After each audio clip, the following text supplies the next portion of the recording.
Hi guys, and welcome to the first Pilot to Sim tutorial video. Today we're going to be showing you a quick start from cold and dark on the 737-800. There's a lot of videos getting around, but most of those videos that people run through a full checklist. I'm actually just going to show you guys like the nitty and gritty of how to start this thing from cold and dark without going through a whole checklist.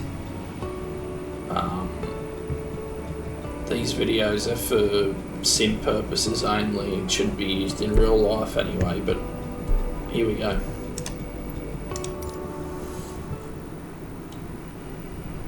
So we got a Qantas 737-800 here on stand 50 at Sydney Airport.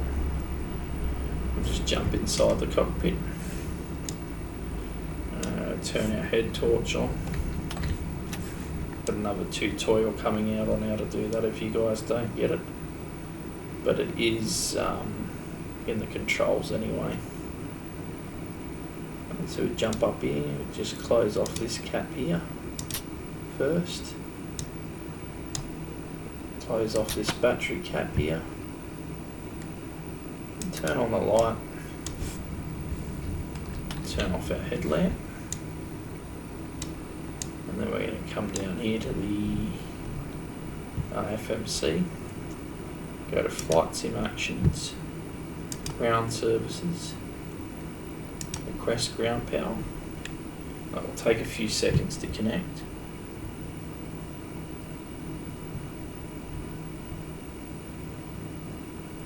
While that's connecting, you can go up here.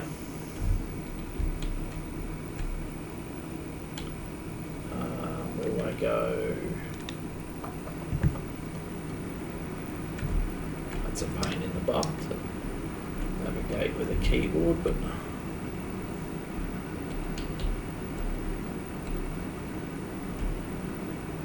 right, so you want to go up here and you want to turn your IRSs on.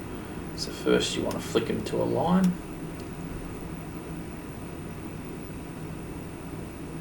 Once they start to like solid, like once it has a solid align light, you can flick that to nav.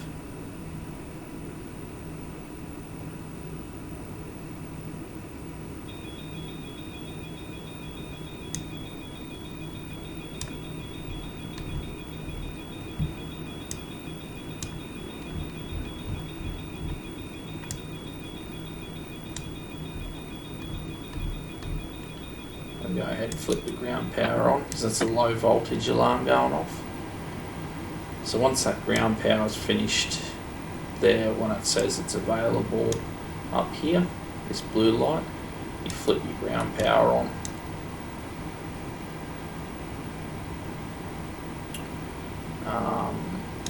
Alright, that one's in a line, and then we can go over to nav.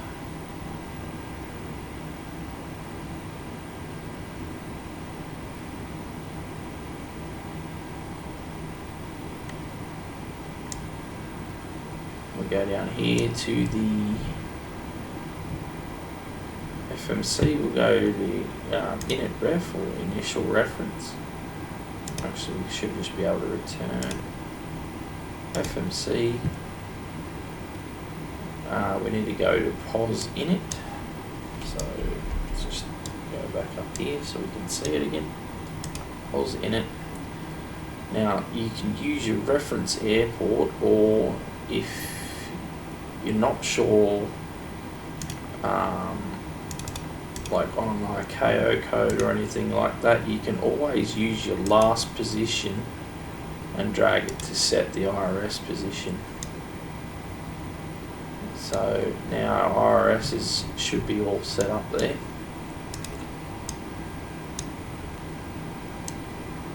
So after the IRSs are done, I'm going to go and turn the APU on. So for this, you click it to on and then hold it on start.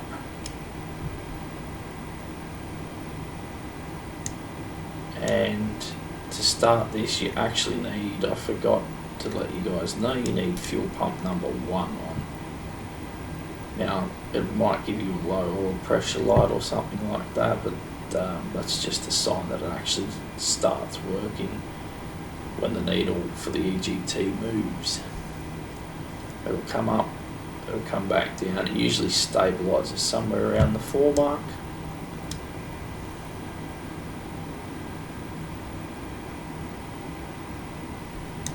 Now while I'm over here with the fuel pumps, I just go ahead and turn them all on anyway.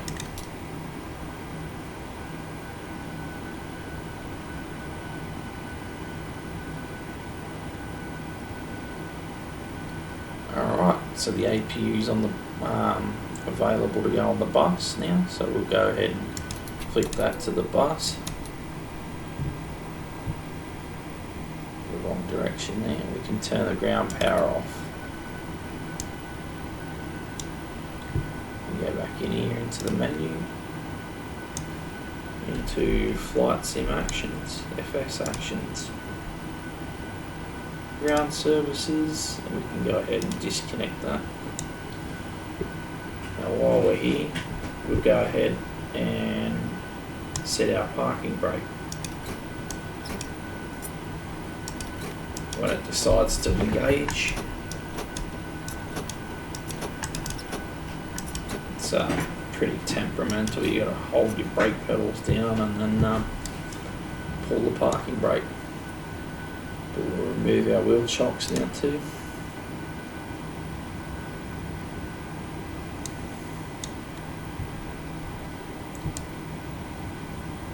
Now the idea behind this APU is you've got to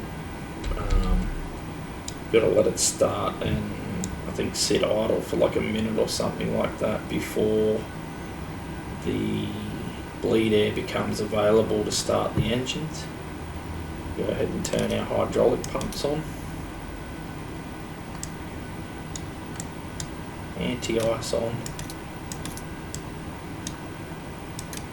Window heat on. These ones are on auto, we'll leave them on auto. Turn voice recorder on. Come over here, turn our yaw damper on.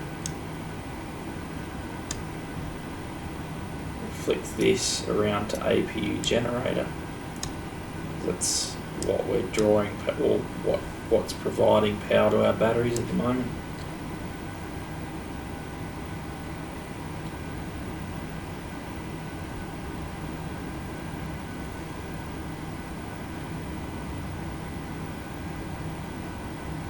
This is when you usually go through and like while you're waiting for all that, you set up your climb out, like the altitude that you're going to climb out to, all your speeds, anything like that else that you would like to set up.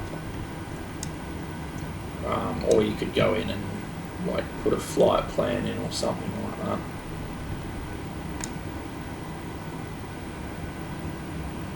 But this is just a quick start video for now, so we'll go ahead and flip the APU bleed on. Duct pressure will come up and then come back down again.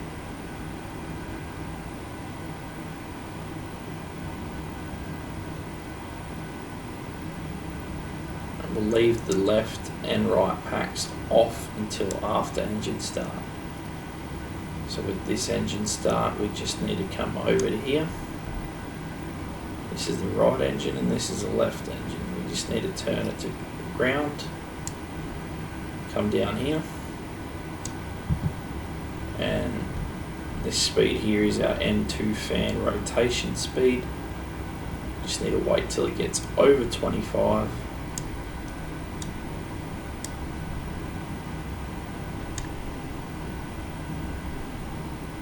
Over 25, and we put the fuel cut off to idle for the right engine.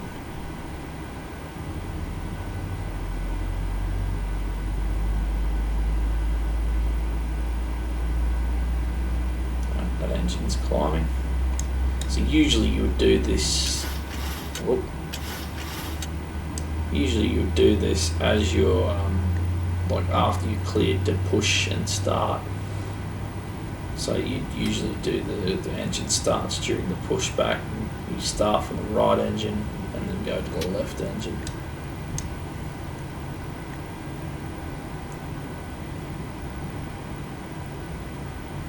You just wait for that one to stabilise.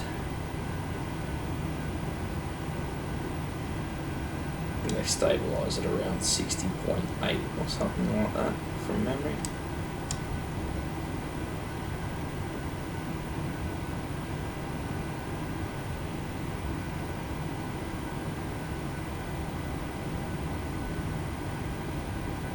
Stabilise at 60.6, so we'll go ahead and flick the generators on for that engine.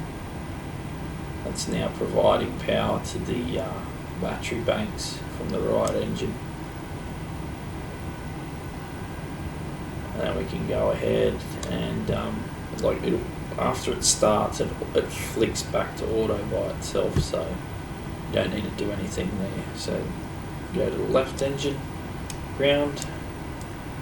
Same thing, come down here, watch our N2 rotation.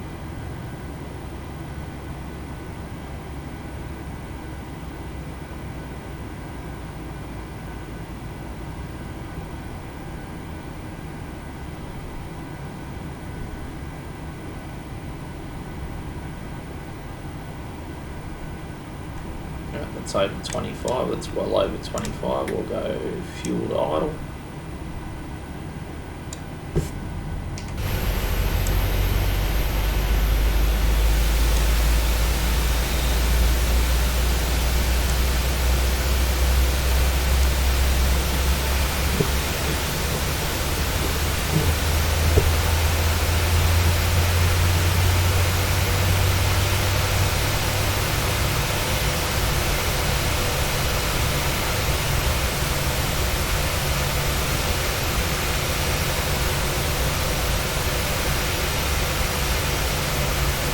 Beautiful start there. We can go and put that one on the bus. There we go, and then we can turn the APU generators off.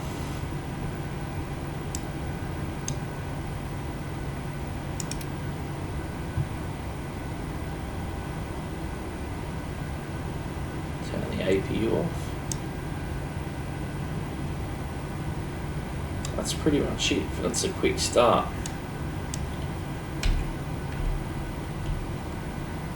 Now the aircraft's fully functional to move them. Well guys, thanks for joining for the video, and I'll catch you guys in the next tutorial or next video for Microsoft Flight Simulator.